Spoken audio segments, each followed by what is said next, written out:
Ay, adik si ate. Pati pagkain nakangiti na rin ah. Malay mo, good mood siya, di ba? Siguro.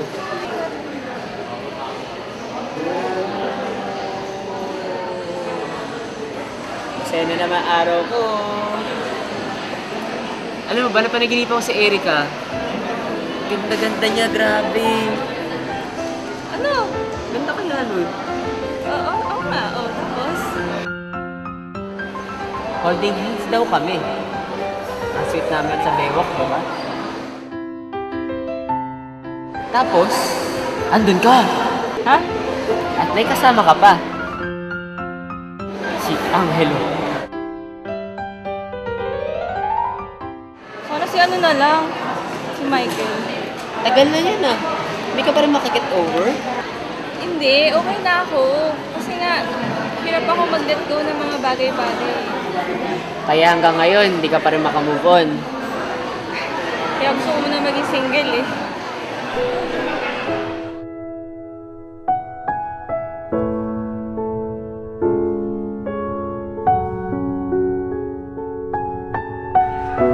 Ever since nawala si Michael, hindi ko na alam kung kaya ko ulit. Pero mahal mo na si Patrick.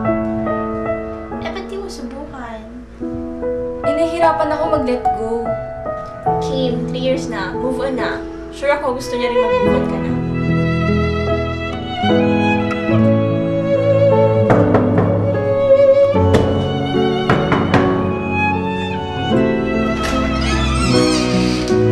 Ang pangit mo. At ikaw hindi. Ang ginagawa mo dito? Siyempre, namiss kita. Hindi, nahihiramin lang ako. Ano? Yung Harry Potter na ano, libro, yung 6. Teka. Hindi mo ako papapasukin.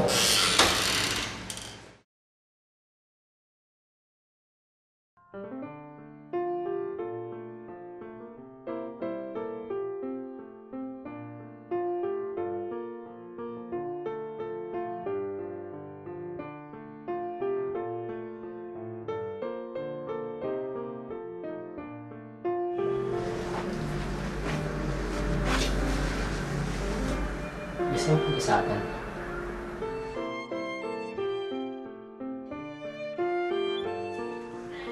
Si Michael kasi, lagi siya nandun kapag, ano mo yun, kapag nasa problema ka palagi. Ano mo yun, alala mo yung ano, yung nalo ko ng second place na sa competition? Ano, di pa rin sila na ano, kahit second place, di ba ang hirap-hirap nun? Di pa rin sila na-satisfy. As in, parang isa lang akong malaking disappointment para sa kanila. Kahit anong gawin ko, hindi sila natutuwa sa akin. Lahat na ginawa ko para lang maano, pero si Michael lang talaga yung naka-appreciate sa akin. Tapos nung tumawag sa akin yung mom niya, tapos sinabi sa akin na meron daw siyang cancer, talagang hindi ko na alam kung anong gagawin ko. Ayun, hirap pa rin sa pag-let go. Kasi lahat kami ginawa na namin ang lahat na pwedeng gawin para hindi siya mahirapan. Ito ay isang uri ng kwento na hindi dapat umiikot sa chismis. Kailangan sa isang taong mahal mo lang sinasabi. To prove it, 6 na salita lang. Wala pa ako sinasabi nito ever. Ito ay isang pangyayari when Kimberly would just want time to stop. Kailan ba nag-let go si Kimberly? At mas lalo pang napainting ang sabihin ni Patrick. Hindi talaga ako para sa'yo. Isa lang ang ibig sabihin nun. Shit.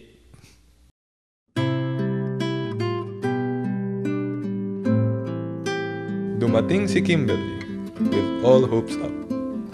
Pero dito niya nalaman na lahat ng panaginip hindi nangyayari sa tunay na buhay. Since close tayo tatlo ni Patrick, isa ko na lang sasabihin ko. Okay, ano yun? Pagpasok ko, iniisip ko yakapin niya ako. Sino kaya yun eh? Pagkaabot ko ng regalo ko, mag-thank you siya, tapos pwedeng yumakap. Oo, may picture nga kami. Tapos akala ko may moment kami, yung pala, wala.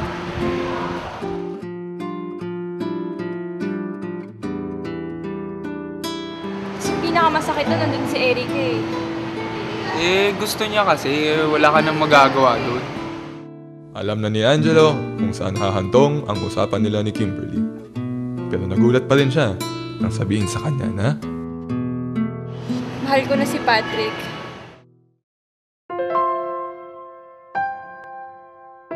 May mahal siyang iba eh. Kung mahal mo nga siya, ile-let go mo siya. Yun na nga ayoko mag-let go. Di sabihin mo na.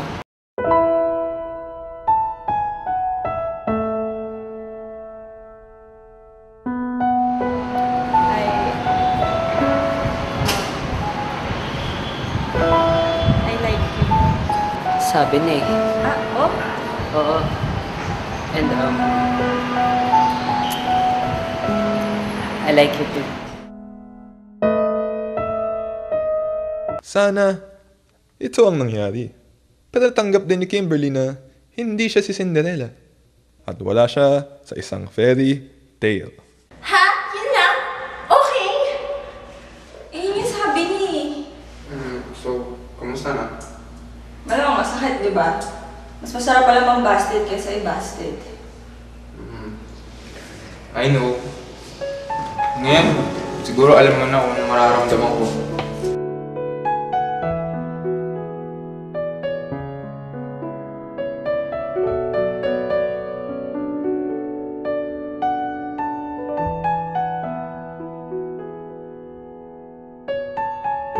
Ano nga? Hindi mo ba alam? Ang tagal ko nang alam. Hinintay ko na sabihin mo. So, anong sagot mo? Thanks for being a good friend.